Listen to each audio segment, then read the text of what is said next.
Away we go. Oh my god, he's back. And we're back. Welcome back to another episode of From the Fourth Line. My name's Emma, and I'm joined as always by my very lovely and very happy co-host, Marcie. Hello. What a morning we've had. I was looking through what we were going to talk about this episode, and it was all very, very short. What I had written down, and then we had kind of a blockbuster trade. I don't know if it categorizes as blockbuster for Leafs fans. Go down and around, like, made official at like 9:30 last night. And then we got news this morning that Joseph Woll is starting tonight for the Toronto Maple Leafs versus the Arizona Coyotes.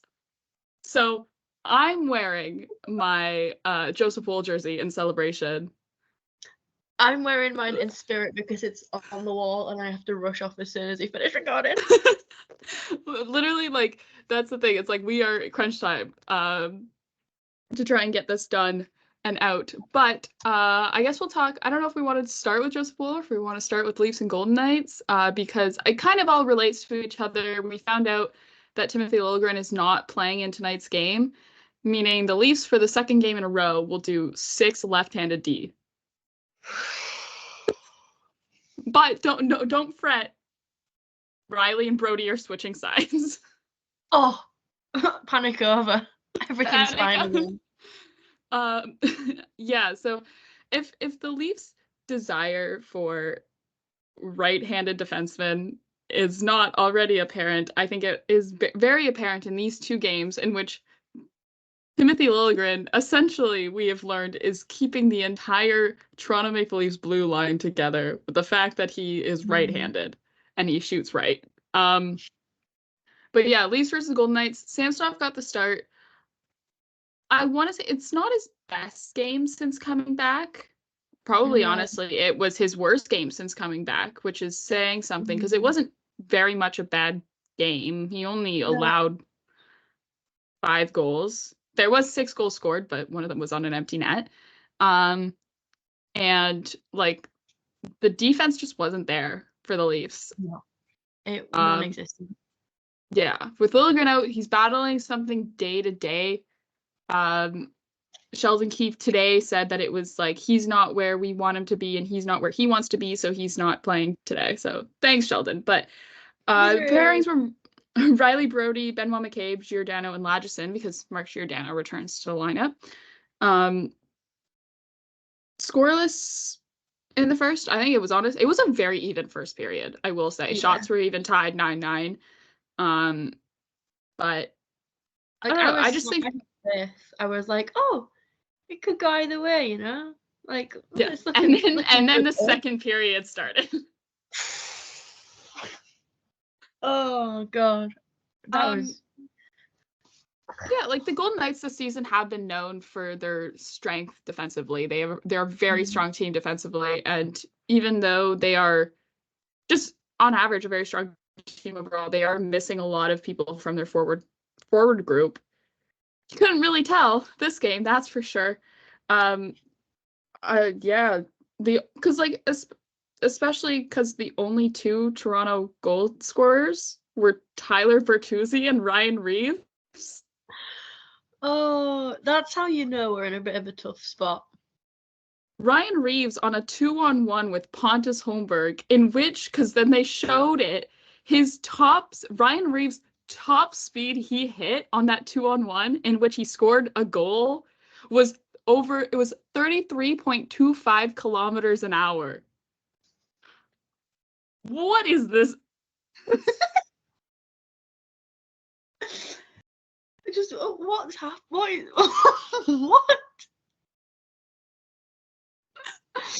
33 what? How is Ryan Reeves hitting 33 kilometers an hour? If you genuinely at the start of the season, if you sat me down and told me that this was something that was going to happen, you could have told me this a month ago, and I wouldn't have believed you. I would have laughed in the face. I've been like, no, it doesn't. Yeah, you definitely need to find a right-handed D for Morgan Rielly, someone competent Please. You know, hopefully, like, obviously the defense is better with Lilliger in there, and hopefully he comes back soon because the Leafs have a tough schedule ahead for the first week of March. They play New York on Saturday at home, mind you. I'm trying to pull up my schedule. Hold on. I got to switch this over anyways today, but New York on Saturday, and then they've got Boston on Monday, Buffalo, Boston, back-to-back Wednesday, Thursday. Now that's a back-to-back with travel. Then Montreal on Saturday after the trade deadline. And then they get 4 days off before having to be in Philadelphia. So you can tell how much I'm looking forward to this. Also as well, I think we should also mention that Tuesday's game, I forgot what day of the week it was for a second. Tuesday's game was the Leafs Pride Night. The only like criticism I have is that like I don't think anyone really knew it was Pride Night until the Leafs changed their Twitter icon like 2 days before, a day before. Yeah, Monday. They changed it Monday. I think I'd gone on to. I think I was just searching through their account for something Joseph Woll related, as one does. No, because they dropped the Joseph Woll Blue Room and then they changed the Twitter profile picture. But the Twitter profile picture had been changed before. Really?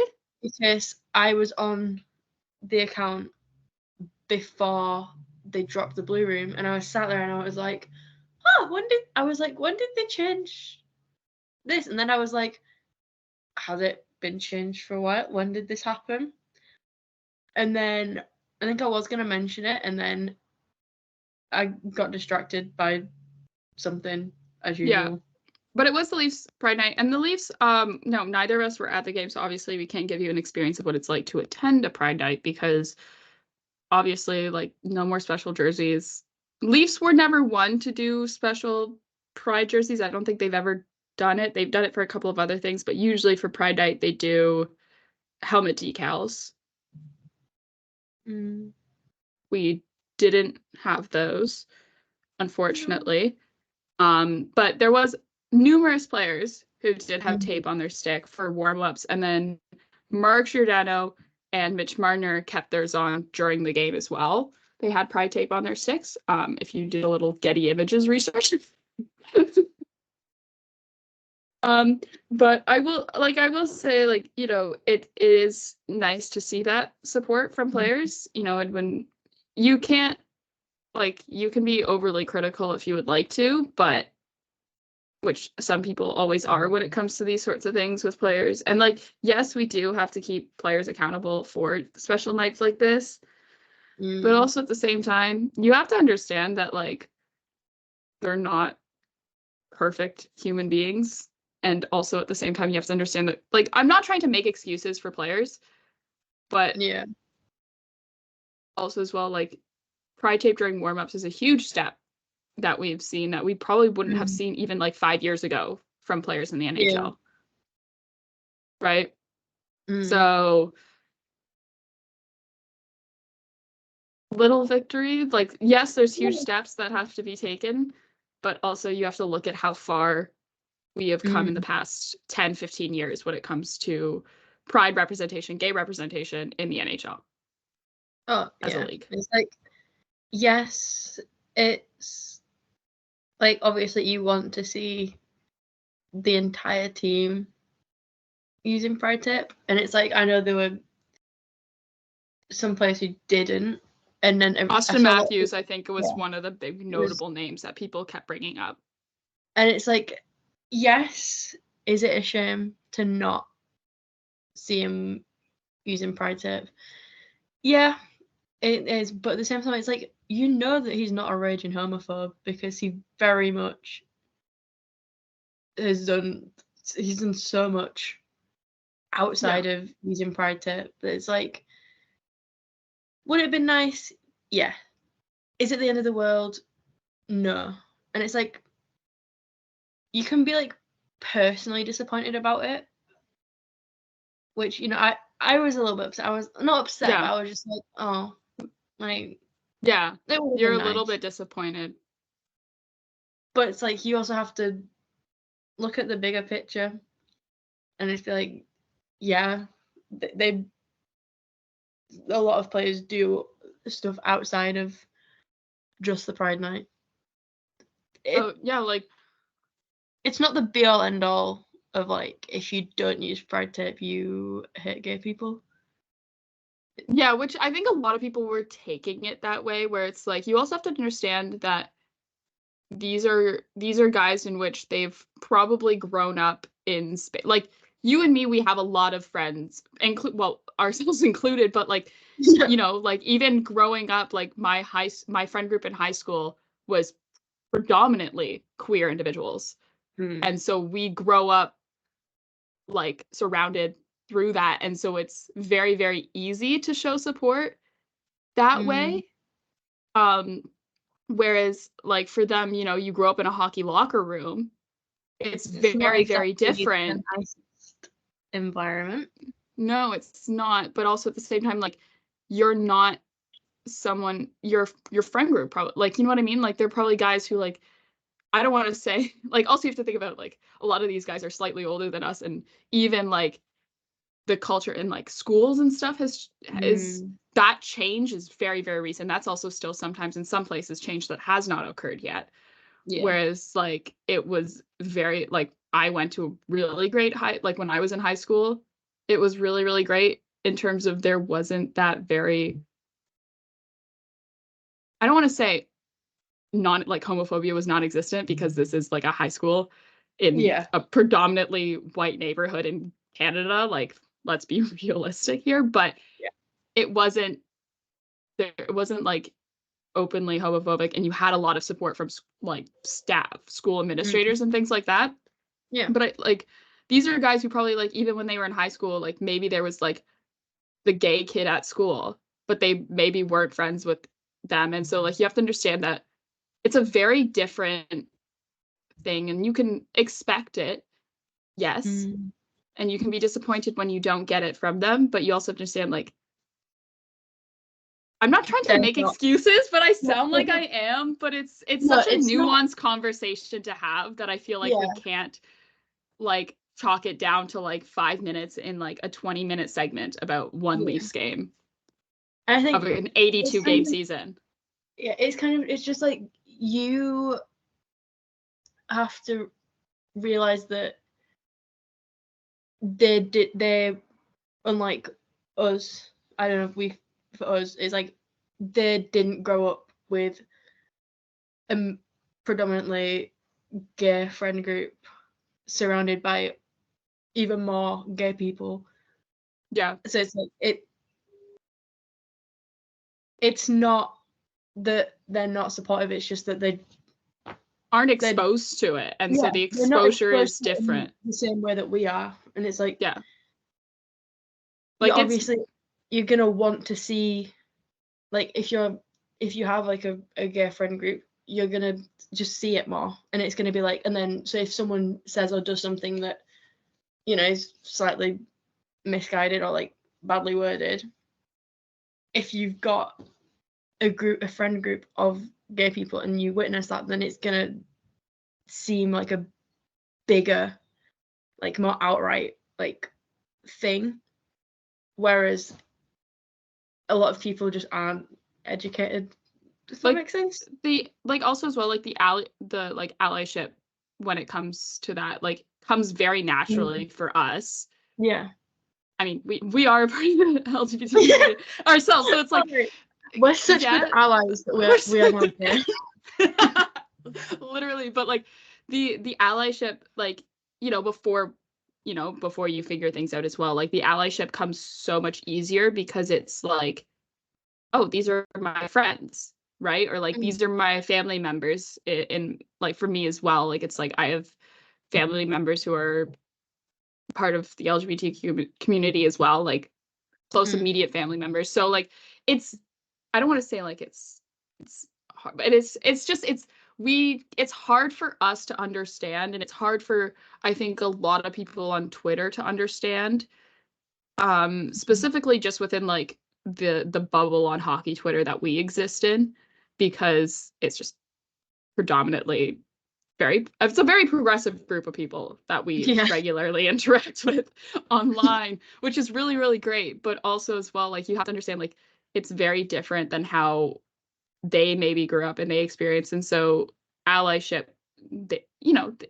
it's different for that. And you know what, hopefully, and that's why, like, it's really, really important for teams like the Leafs to continue to provide education to their players. I know they had, oh my God, I don't remember his first name, and now I'm looking it up because I want to make sure I get his name right.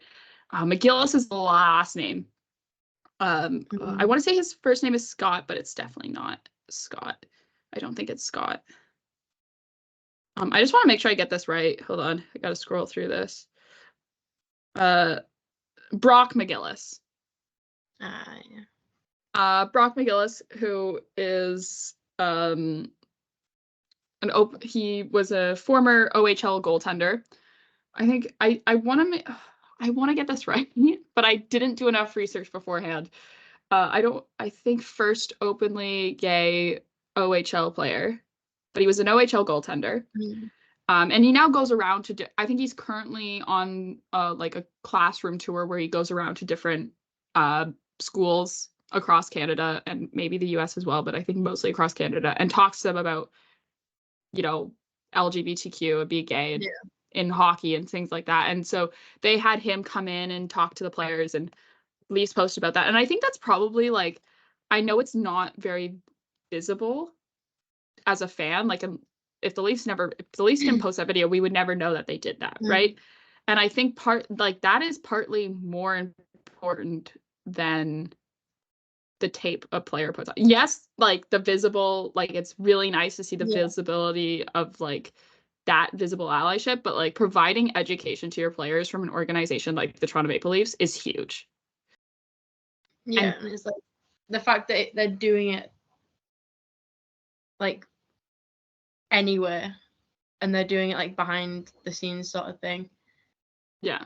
Is arguably, I don't want to say it's overall, it has a bigger impact on the team than the decision to wear pride tape. Oh, absolutely. Like, I don't want to provide excuses by saying, oh, players are so superstitious and, like, they're all so equipment. Like, you know what I mean? Like, athletes are weird like that when it comes to their equipment and things like that. But, like, providing the education for your players is going to have a greater impact in the overall change of hockey culture that is slowly happening right now. Then I think, not to say that pride tape isn't impacting the sport, it is in a brilliant way, and it's something where it's like, I wish I actually owned a hockey stick myself that was the right direction so that I could put pride tape on my hockey stick. I keep, like, looking, I'm like, maybe I'll just buy a roll and just, like, put it on everything. Like, I'll just, like, have it, like, everywhere. But it's like that sort of thing where it's like the education's so important, and I think it's hats off to the Leafs as an organization to continue to provide education, not just for Pride, but, like, every special night that they do, you always see them providing education to their players, and I think that's just huge and really showcases them as an organization that, like, cares. Yeah, like, I think as well the fact that they actually bring in, like, queer athletes for it, instead of they just stand there and just go, yeah, guys, gay people exist, gay people are humans too. Like, instead of it having it be like some media relations, which, no offense to the Leafs media relations team, I think they do a brilliant job, but like, it's someone who has been in their position in terms of been a hockey player, but then also has been in other positions. What are you gasping about? Media just media hold on. But has also been in their but has not been in their position of been, like, can provide a different perspective. No, Joseph Woll. No. It's Domi and Austin Matthews and Keith. I know that's what you were looking for. But, like, in terms of can provide an athlete, can bring in someone who's been in their positions in terms of been a hockey player, like, is a hockey player and understands what it's like to be in a hockey, like, in a locker room, but then also provide a different perspective that maybe these players have not experienced because they're not gay. Yeah. It's like, you can argue that it's disappointing to not see them use Pride tape, but the amount of things that not only the players but the Leafs as an organization do is huge. Yeah, So yeah. it's disappointing to see, well, to not see, but it's not. I'm not like devastated. It's not world ending. Yeah, that's the thing. It's like some people treat it as like world ending, specifically surrounding Austin Matthews. Like I get it, okay, he's like the biggest name on the Leafs, biggest like, you know, goal scorer in the NHL right now. Is his name is everywhere, his face is everywhere, but also like the support I think that he provides behind the scenes is huge. And like you don't, and I think that's this new age of, it's the impact of this new age of social media in terms of activism. And I don't want to open another discourse that we really don't have time for. Like this is like, we could do like you could do a whole panel on this sort of thing and like spend like 2 hours discussing it and everything and the nuances, because it's a very nuanced conversation. But I do want to say, like, everyone expects, like, especially from public figure, like your support and your allyship for a cause to be very, very visible, which sometimes isn't everyone's like cup of tea. I know for myself, like, I'm not a huge person in like when I support a cause, like posting it everywhere, because I'm like, I don't know. I'm just doing it. I'm doing it because I care and I'm a good person, but I don't almost want to like be like, oh yay, congratulations, you're a good person, like good for you. I'm like, I don't want that. Look at me, I did something good. Yeah, like that's what I'm like. I don't want to be that person of like, oh, look at me, guys, like I did a good thing, like praise me for this thing. And like that's where you get into the whole discourse surrounded like performative activism and things like that. And I'm like, we don't have time. Nope. It's a very nuanced conversation. Can of worms for another day. Can of worms. We have a lot to get, well, more to get through than I would have thought for this show. But continuing on with the Leafs tonight take on Arizona Coyotes for the second time this season, and also like the second time in like 2 weeks. Who are coming, or not coming off of, but are on a 13-game losing streak after losing to Montreal on Monday. They could extend it against the Leafs, could surpass the San Jose Sharks. There will be no Timothy Liljegren in the lineup again. Him and Connor Timmins, who I believe at some point will just garner the nickname Mono, considering every single tweet about Connor Timmins mentions the fact that he has mono. We're on the ice pre-Leafs morning skate, but neither of them participated in the actual morning skate practice.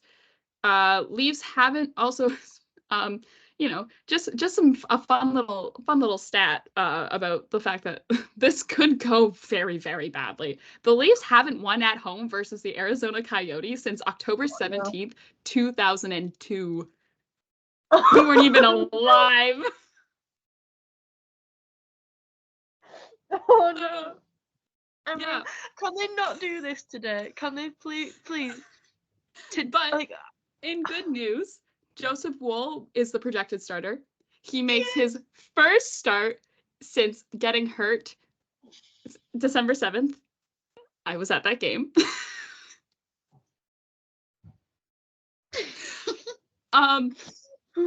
Professional. That also is, it is also, if you want to put that in number of days, first start in 85 days. Worst 85 days of my life. You fucking tell me about it. Also, as well, if you guys want a couple of good reads and you have a subscription to The Athletic, there was a lovely Fraser Minton article that followed him on the road with the Saskatoon Blades for 3 days, in which we learned some lovely tidbits about the Leafs and their rookie dinner. I'm sorry, I'm still laughing about this. I was like, oh my god. So apparently at the Leafs rookie dinner that they had in Nashville, which was, I think, the infamous photo of Minton and Nyes in this wonderful cowboy getup standing next to John Tavares, that Fraser Minton posted on Instagram. And then we found out, oh, that was from the rookie dinner and they did it because they wanted to dress up, whatever, blah, blah, blah, blah, blah. Also at this rookie dinner that they did. Hold on, I want to like pull it up. I gotta pull it up first. No, that's not what I want. A skit was arranged with Fraser Mitten, Matthew Nyes, Joseph Woll, and Pontus Holmberg, in which Pontus Holmberg acted as a media member with a microphone in hand, while the other three rookies split up the roster and performed impersonations / roasts, Mitten says, of every single Leaf. Mitten remembers Nyes' perfect impersonation of Tavares' monotone mannerisms and post-game interviews. Oh, it's just the fact that Oh. I just know it was like genuinely spot on. Oh, absolutely. I'm sure like once you live with the guy for long enough, it's one of those things where you can pull it out. Like, Also, the voice in your head starts sounding like him. Matthew, you have to go to bed on time if you want to be a high performance athlete like myself. Remember to eat your greens, Matthew. Matthew, kale is important. Matthew, organic is the way to go when it comes to the food that we put into our bodies if we want to contain our high performance on the ice. Matthew. He has nightmares with just the John Tavares voice. Matthew, are you sure you want to have that extra scoop of ice cream? Yeah. Oh god. Oh my god. Anyways, it was a really brilliant article. It very much summed down Fraser Mitten's like whole mindset right now is I want to be like them while pointing at the Toronto Maple Leafs and modeling his entire life around hockey around being like an NHL player. It's the most brilliant thing. I really do hope that he gets to have a shot with the Leafs next season and that we don't lose him at the deadline. What, Emma? Look, okay, don't blame me. Blame the Chris Tanev trade. Yeah, but like, why would you say that to me right now? I also would like further details, video if available, of that, of those performances. I would like to know which players Joseph Woll was given. Yeah. That's what I want to know. Who Joseph Woll, who has been who was with the team in the bubble too. Like that's the thing where I'm like, yes, it was the rookie dinner, and yes, like Joseph Woll was involved. Joseph Woll has been with like up and down with the Leafs like since like 2020. Like he was one of their backup bubble goalies. Sorry, I'm like obsessed with this whole thing. I want to know more. I also know that noted bottom line Blorvo and theater minor in college, Bobby McMahon, was very upset he missed out on such a thing. I feel like he would have brought the acting chops. Oh, Can we get him on the podcast and just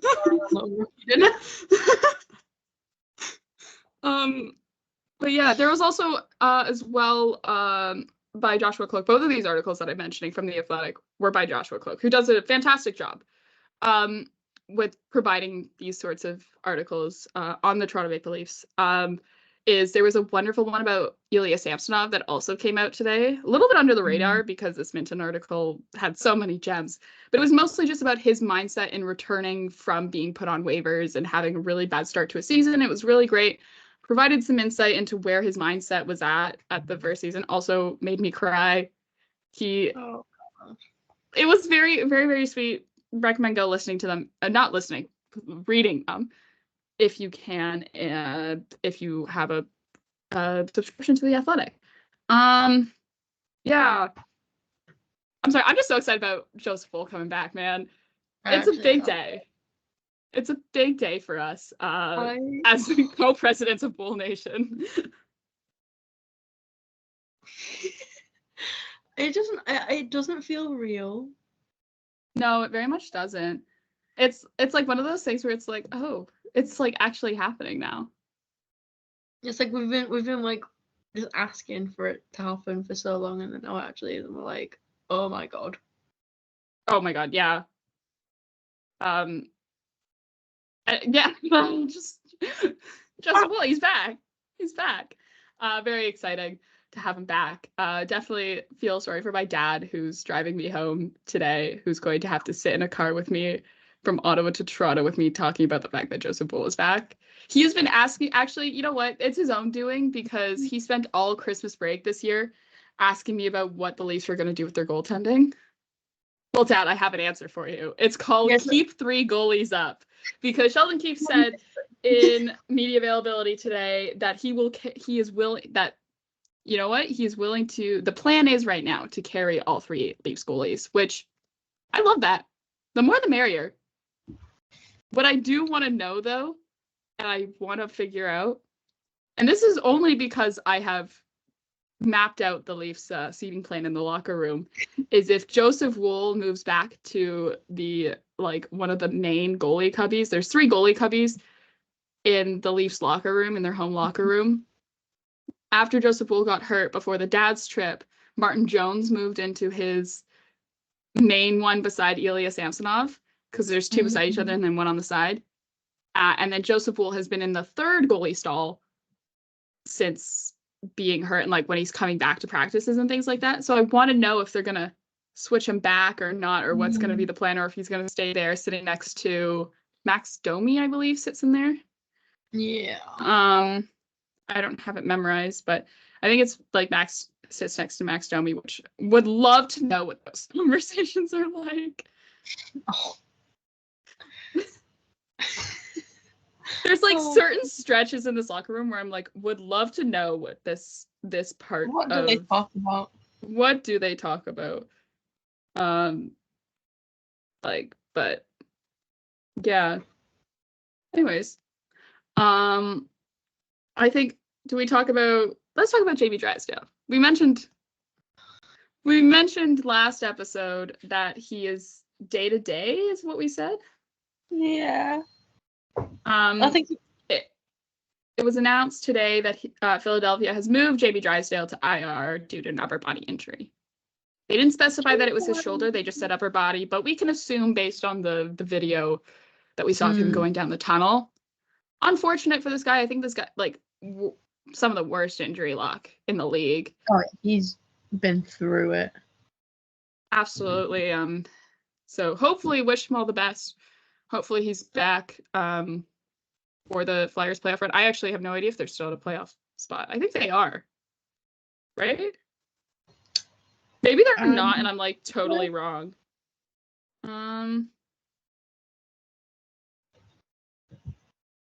No, what? Oh yeah, they are. Yeah, they are still. They're 3rd in the Metro, so hopefully he's back. We don't know. There's no timeline yet given. Travis Konechny also day to day has not played for the Flyers in 3 games or 3 days or something like that. So injuries hitting the Flyers hard, which is unfortunate for them. They're going through it right now. Oh, absolutely. Trade? We'll talk trade. We'll talk trade, just mostly because I think this one is going to be the longest one for us to talk about. And then we have some Jets chat with the Gary Bettman press conference, and then a very special anniversary. So it was announced yesterday that the Calgary Flames have traded pending UFA right-handed defenseman Chris Tanev to the Dallas Stars in a 3-way trade with the New Jersey Devils. It's 3-way trade because of the salary retention, which is very interesting. I just want to pull up because the salary retention is interesting because of the fact that the New Jersey Devils are retaining salary and they're supposed to be a team that wants to contend for the playoffs this year. And I don't know why, if you are a team that wants to contend to the playoffs, you're retaining over $1 million in salary. But so the trade is, so the Calgary Flames acquire Dallas Stars prospect Artem Grushnikov, a 2024 second round pick from Dallas, a conditional 2026 third round pick from Dallas, where the conditions are the pick is only transferred if Dallas advances to the Stanley Cup final in the 2024 playoffs.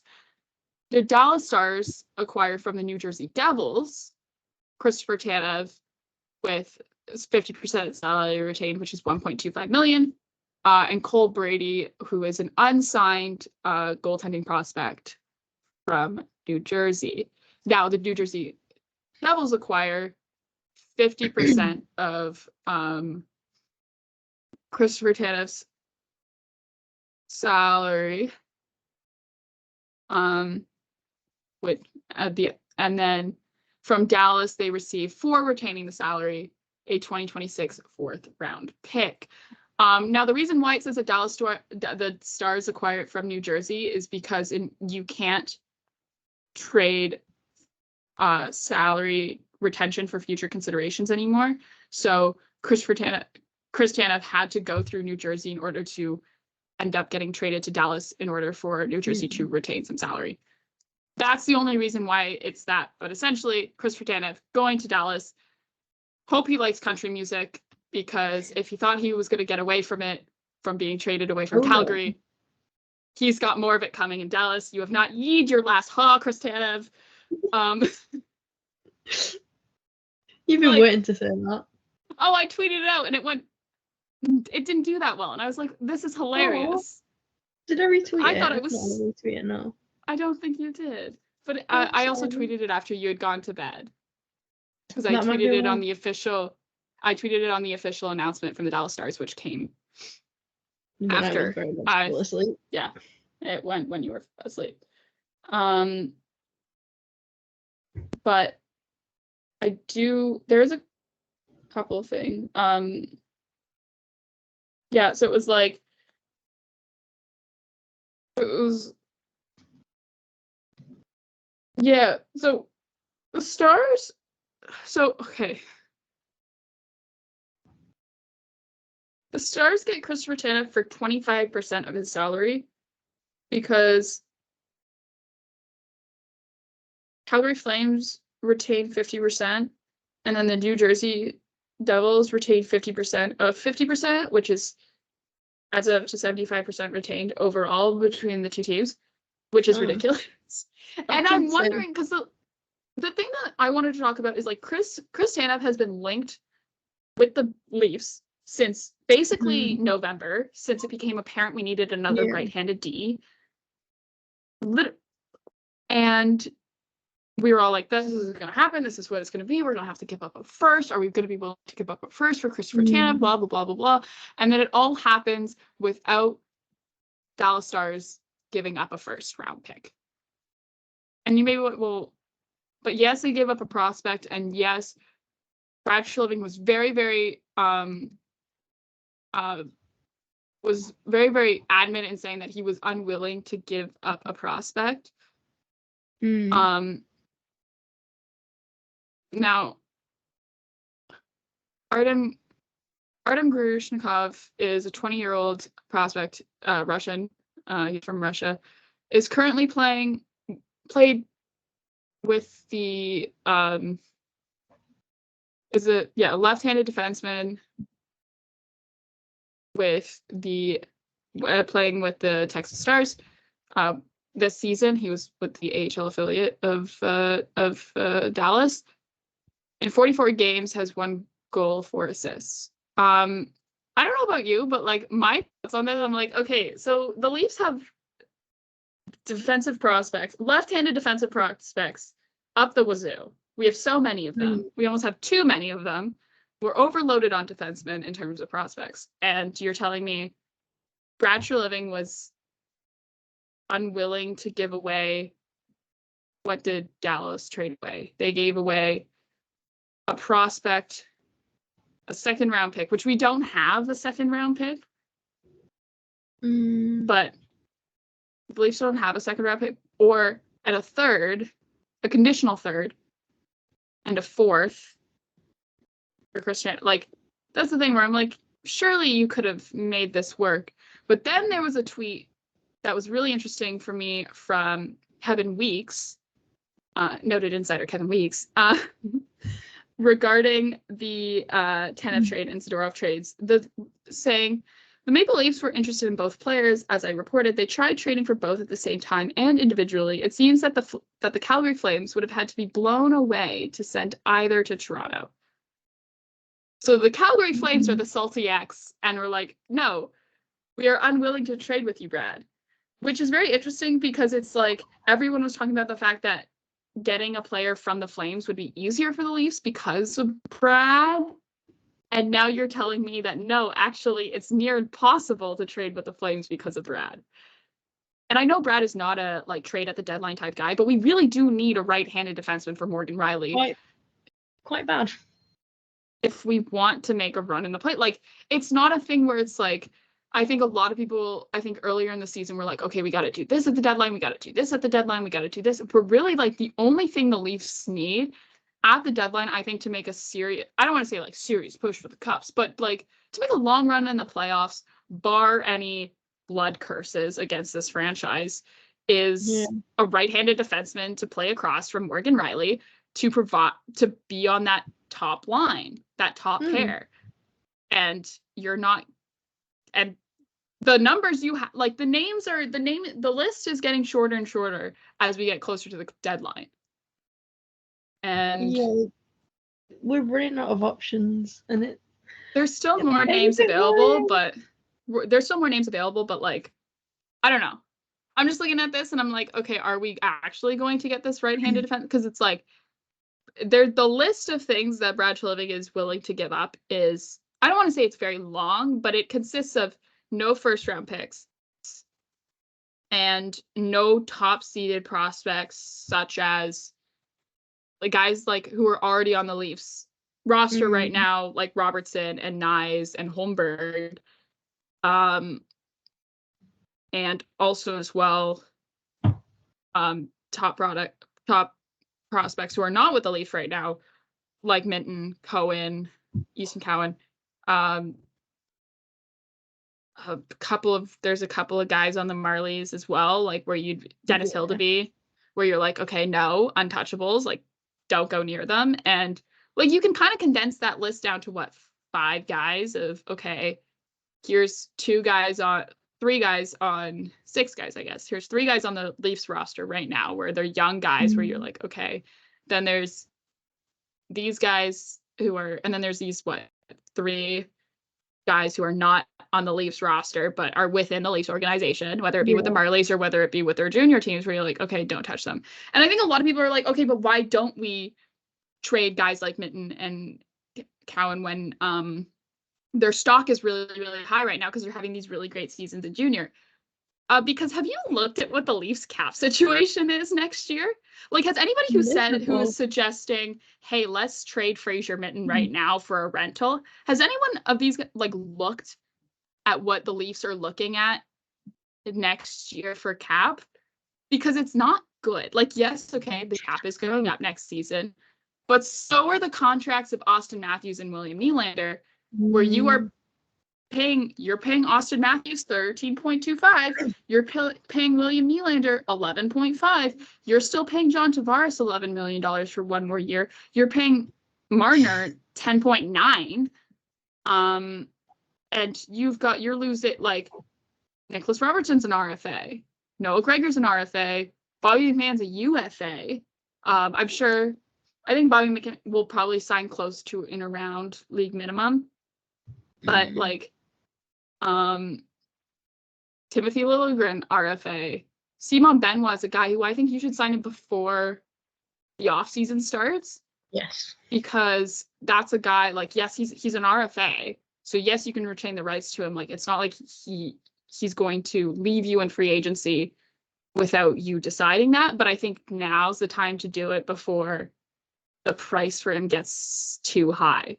Yeah. Because that's a guy that's a guy obviously who you're like, oh, you actually work for us. Like, you work here. And like, especially because we have Jake McCabe for one more season.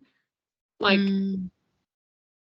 I think the fact that we could get like a very solid starting goaltender out of Joseph Woll for one more season at less than $800,000 against the cap is huge. Absolutely insane. is huge for this team, especially next year with how their cap situation is. And so like all of these entry level contracts that you have, like Cowan, like Minton, you need those guys next year because those are the guys who are going to fill in the slots that you can't afford otherwise. Yeah. And as well, have you also considered it's like you don't want to trade Fraser Minton because it'll make me sad? That's exactly. I'll be very sad. That's exactly what it is. And so, like, I don't know if we're gonna like the other thing that you have to think about is like, is Ilya Samsonov is a free agent next year. Is he going to stay? Who knows? It'd be nice for him to stay, but also at the same time, you have to be prepared for the fact that like he may not stay, and you may have to use Dennis Hildeby as your backup. Like Dennis Hildeby might have to be ready for NHL hockey, which I don't know. I don't want to say that he isn't, but like also at the same time, you don't know. Goalie development is so weird. Yeah. It's so up and down, and you're like, we haven't seen him in an NHL game yet. About here, it's goalie development. There's something we love on this show more than your fourth line players and bottom pair defensemen is goalie development. Exactly. What are you dropping at? No, I panicked because I can't read, and I thought what else? And I thought the tweet said that the NHL had fired the Sabres head coach as fine for money. You know what? I'm so surprised. We haven't heard anything about Sheldon Keefe getting fined yet. Oh no, because we didn't even forget. We didn't even talk about the fact that he got kicked out of Tuesday's game. He got ejected. Like this is something where I'm like, never mind. Like this is further confirms the fact that I believe that Sheldon Keefe and former Toronto Blue Jays general manager John Gibbons are very similar individuals, which means nothing to Marcie. But if you're a Jays fan, you know exactly what I'm talking about. But I was like, he's getting thrown out. They're throwing him out. He didn't do anything. He breathed. Like, he breathed and he's like, you're gone. It's almost like they looked at him and went, you're not red enough for us at the moment. And like they're like, you've not turned the right shade of purple yet. I also want to know, like, what did Don Granato do on Tuesday? What was his unprofessional? What did he do? I wasn't watching that game. Yeah, I didn't watch the game, so I'm just kind of like, what went down? I feel like if anything actually happened, I'd have seen it on Twitter. I know, that's the thing where I'm like, if it was kind of a big thing, like, I guess you would see it more than I would. Yeah. But, interesting.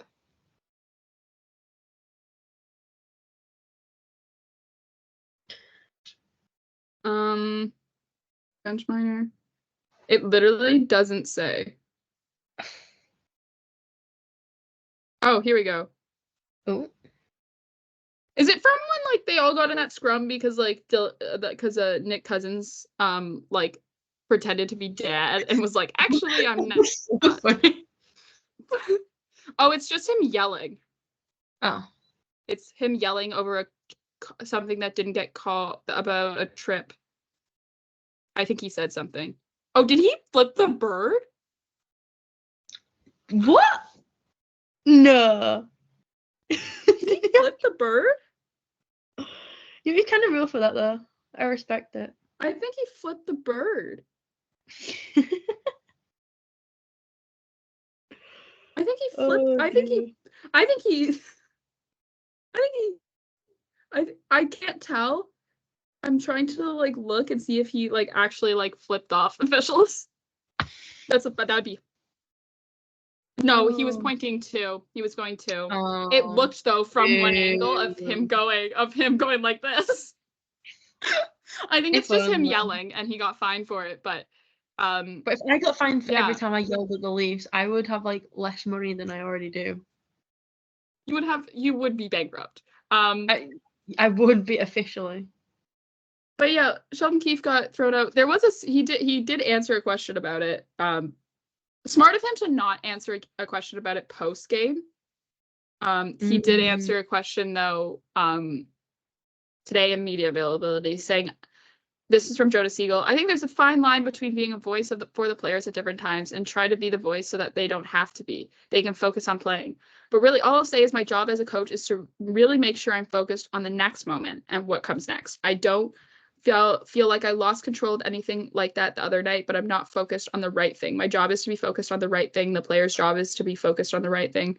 I'll be better in that area. It's a chance for me to reflect and grow on it. Again, I don't know what he did. Because it wasn't he like was blowing up at the refs, and then it was the next play, and then that's what got him thrown out. And the next, like I was like, okay, there it is. Keith's just been fined. Keith's been fined. 25. That's it, Sheldon. Could they like donate the $25,000 fine to like flying me out to you? Do I tweet out time to start a GoFundMe? Yes, please. Yeah, well, welcome to the behind the scenes of what happens when we decide. This is what happens when we record things during the day. But yeah, Sheldon Keefe has been fined for that. Honestly, not a surprise if Doug Renato got fined for it, but I do want to say the fact that like Nick Cousins rising from the dead like the fucking Undertaker. No, because it's like he's like, I'm dying, I'm on the floor, I'm dying. Oh, no one's paying attention to me. Everyone's going, okay, let's go. No, like he had the same reaction. If that doesn't confirm. He had the same reaction as like what happens when my alarm goes off on a morning and it's like really loud and right by my ear. I'm just like, oh, I'm here. There's nothing. I don't think there's anything that further confirms that this guy is an absolute diver than that clip right there. If you go, oh, Nick Cousins doesn't dive, and Nick Cousins isn't like a rat, and like, anyways, show them this clip and go, okay, so what's this though? Yeah, like, come on. But yeah, so Gary Bettman had a press conference in Winnipeg. He did. What a transition. I just know we're running out of time. So yeah, like, I keep looking at held a press conference. Yeah. Gary Bettman had a press conference in Winnipeg. It was about the concern that the Winnipeg Jets could lose their the city of Winnipeg could lose their NHL franchise due to low attendance. Gary Bettman was like, I'm going to go out to Winnipeg and I'm going to hold a press conference, which bold on you, Gary, for going out to Winnipeg in February. Not something I would have done. I would have done it from like New York and done it over Zoom. Spoke on the fact that Winnipeg is a strong NHL market. He also said that the team is not going anywhere. So don't have to worry about Winnipeg losing their team again.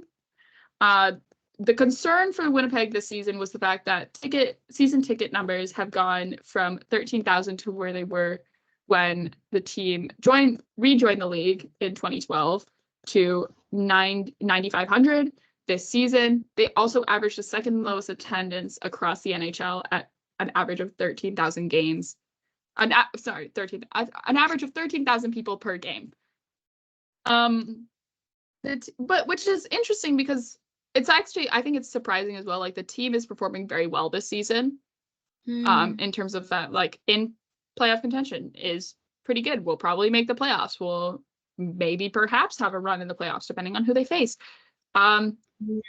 So it's not that it's like worry about Winnipeg not like the low attendance because Winnipeg sucks. They don't suck. I don't think they really have had a season since they've come back where they've been like god awful.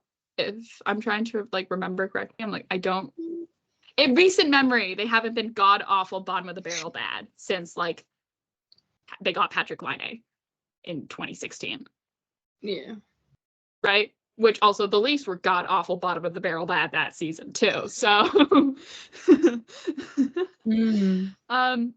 But I will say, I think part of it is rising costs of living, especially in Canada. It's so expensive to buy groceries. I go to the grocery store, I'm gonna get 2 things. I end up spending $30. I think that's part of it. I will say there was one quote that from Gary Bettman in that press conference where I was like, what the are you saying, dog? Where he said, get over your anxiety and come to games. Gary. Thanks, Gary Bettman. You've cured my anxiety. With one sentence. I'm all better now. I'm all better now. Thanks, Gary. Anxiety cured. I'm no longer anxious. I will go to games. I go to games anyways, but I think is what I don't know what it is. I think that's part of what it is. I don't want to say oh, it's the small population in Winnipeg, because Ottawa has a similar population size, and a lot of fans go to that game, and their arena is all the way out in Canada, across the highway from an outlet mall. So yeah. I will see how it's interesting how Winnipeg's going to try and get more people to go to games. Who knows? Yeah. And one last thing before we end the podcast here. Yesterday was a very special anniversary that's very near and dear to my heart. It was the 14-year anniversary of Sidney Crosby's golden goal, in which, in the 2010 Vancouver Winter Olympics, in the gold medal men's hockey match between Canada and the US, in overtime, Sidney Crosby, with an assist from Jerome McGinley, scored a beautiful goal on Ryan Miller to win Canada the gold medal in men's hockey on home ice.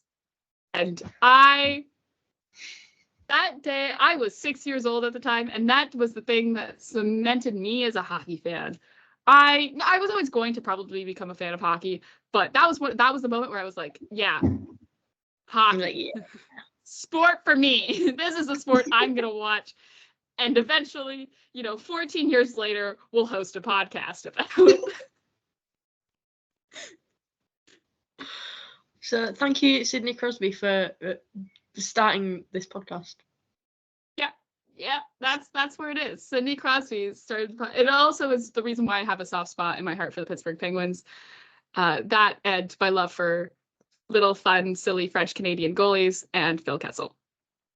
Yeah. That sums it all up. I think I don't remember a lot from those Olympics, considering I was 6. But I have 2 main images in my head three main images in my head where I'm like, yes, 2010 Winter Olympics. These are the things I remember watching on TV. Sidney Crosby's golden goal. Tessa Virtue and Scott Moyer's gold medal free dance performance. And Canadian gold medal Olympian and host of The Amazing Race Canada, John Montgomery, walking through Whistler Village after winning gold in the skeleton, chugging a pitcher of beer that was handed to him on live national television. An icon. That's it. An icon. And you know what? They're the only 3 memories you need. Exactly. Hey, hockey, ice skating, beer. Yep. All you need in life. Oh dear. Oh god. Yeah. I think that is all we will talk about today. A little bit of a shorter one for us, but you do what you got to do. Busy schedule. We will be back though on Monday after the Leafs take on Arizona and the New York Rangers, which is great for my fantasy team because that's where both of my goalies are from. So yeah, hopefully Jonathan Quick gets to start against Toronto because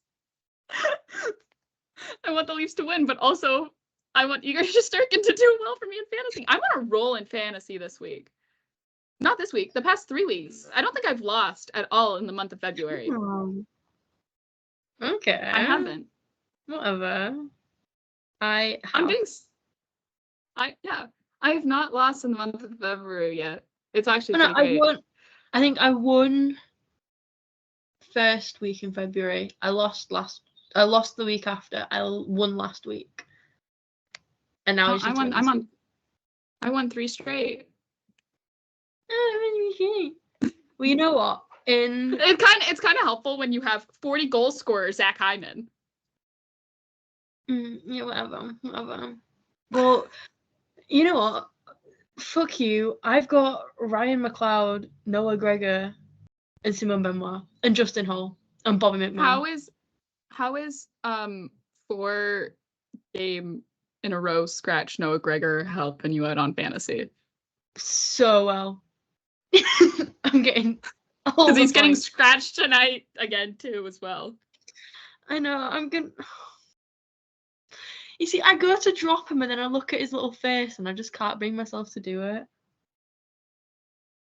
With that being said, well, you know what? Sheldon Keefe, everyone else, Sheldon Keefe, oh, how are you going to carry 3 goals? I'm carrying 4. Get on my level, Sheldon.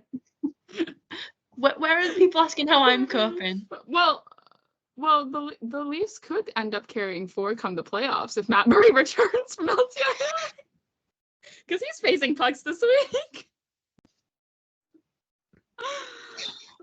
With that being said, thank you so much for listening. That was all from us today. We'll be back on Monday again with another podcast.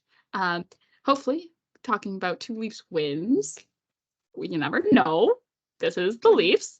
But would love Joseph Woll to have a good game back and a good return. Hopefully if they win, then belts for you, Joseph. If they win and Ryan Reeves, you have no. Who has it? No, it's Bertuzzi. Bertuzzi has it. Bertuzzi, you have one job.